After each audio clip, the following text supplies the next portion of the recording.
Watch Madlanga. I'm waiting on my invite. Watch Madlanga. You remember, before I went to the ad hoc committee, it was essentially mostly people that I would stand in solidarity with, black people that were gunning me. You're gonna see at the... Adams was clearly feeling pompous, singing at the top of his lungs and boasting that he had already turned the ad hoc committee upside down. He even appeared to suggest that he was now waiting for an invitation from the Madlanga Commission, perhaps believing he would also turn them upside down. But things did not quite go according to plan. He first blamed his laptop for the difficulties he was facing, before the questioning seemed to get the better of him. Perhaps he should ask General Julius Makhwanazi and Chen, because the Madlanga Commission is certainly not a playground. Let us hear how he was grilled and exposed. Where that correspondence finally ended was that I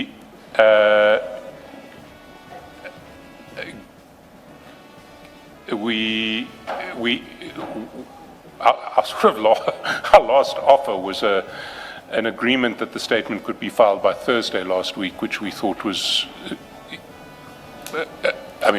we could accommodate Thursday because we could then print on Friday, give the commissioners copies to read over the weekend. And eventually the affidavit came in late last night. I can take the commission through the correspondence. I'm not sure what would be gained by that. I don't think it's necessary unless Mr. Adams suggests something contrary to what you have said. No, it's not necessary. Perhaps let us hear from Mr. Adams. Is it correct, Mr. Adams, that you received a Rule 3 notice which required of you to file a statement in October of 2025? Good morning, Commissioners. Parliament can confirm that I have a very problematic laptop, and my laptop is either in for repairs or frozen. And when I became aware of the emails, I really don't want to lie. You would not have to lie, so you don't even need to. No, Commissioner, at any rate, I was aware of the Rule 3 a few months ago. But what's a few months ago? I think 3 months ago, 4 months ago, when I became aware of it. I had not noticed it in October. Surely this is something very important. You cannot be as unspecific as you are. When did you first become aware of the Rule 3 notice? If you're going to ask me for a date right here, Justice, I really wouldn't be able to give you one, but it was a few months ago. But I'm under the impression that I will be getting more questions because people are mentioning me every day, so I was waiting for that. And Honourable Jackelson is 100% right in his assessment.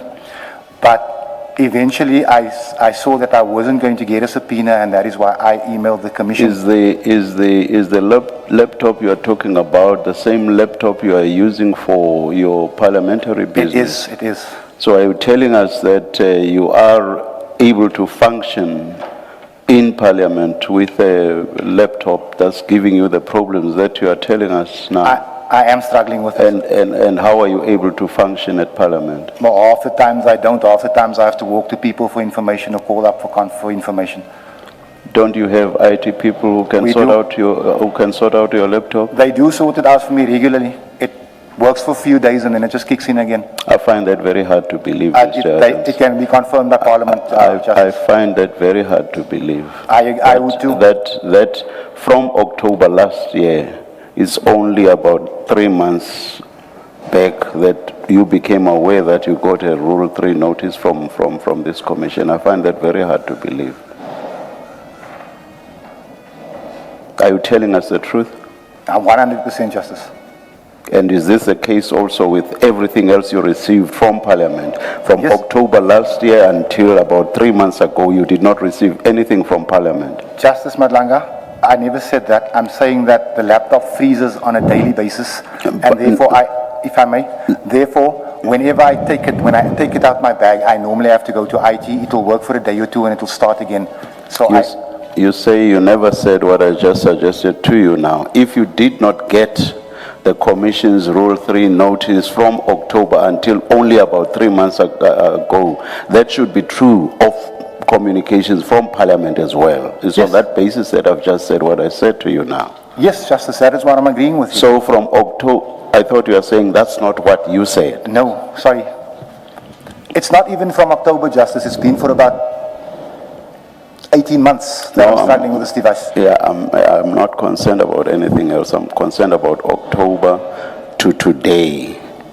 For you to only give to the Commission communication, or rather your statement, which was required from October of last year, for you to only give that statement to the Commission after 9 p.m. last night. And the only excuse you have is that you have difficulties with your laptop. All right, I don't believe that. I find it hard to believe that. Because otherwise you should not be operational at all as a parliamentarian. Okay, let's move on. Now, about 3 months back, you became aware that a statement was required of you. So according to what you say, which is hard to believe, you have had 3 months and we only get your statement after 9 p.m. last night. What excuse do you have for that? There is no excuse, Justice, because when I emailed the Commission about 2 weeks ago, I asked for a date. I was given the date of the 11th. I emailed back. I said to them that it is voter registration, 6th, 7th, 8th. I essentially have 5 days to complete this thing. Can I have a slightly later date? The Commission... Why would you have asked for a date? You would have seen from the communication which you got 3 months back that the statement was required from October last year already. Why would you have asked for a date? 3 months back, you become aware that, oh, for such a long time, a statement was required from me. You still ask for a date instead of saying, wow, I'm very late already, and quickly putting your statement together. Why only a week or a couple of weeks back do you ask for a date only then? The Commission asked me 3 questions, Judge, and I felt that I could offer much more than 3 questions, which is why I asked for a date. When the date was proposed on the 11th, I emailed back, I said, can I have just a little bit more time? And I was told, no, the 11th is the only available date. I moved heaven and earth. I sat up nights to conclude this thing. And I'm not saying that I'm doing that what I did was right. But what I'm saying is I tried my level best to meet the deadline of Thursday. I couldn't. What I will say, and I will stop here, what I will say is it seems to me that you are not taking this commission seriously. And starting from now and going forward, you should not treat this commission the way you have thus far. Because every and anything you've said thus far is just totally unbelievable. I do not believe it. This should mean that you cannot function at Parliament as a parliamentarian. And it also suggests that you are not even taking the people that you are supposed to serve seriously, if for as long as you suggest is the case. You have been using a laptop that you basically cannot use.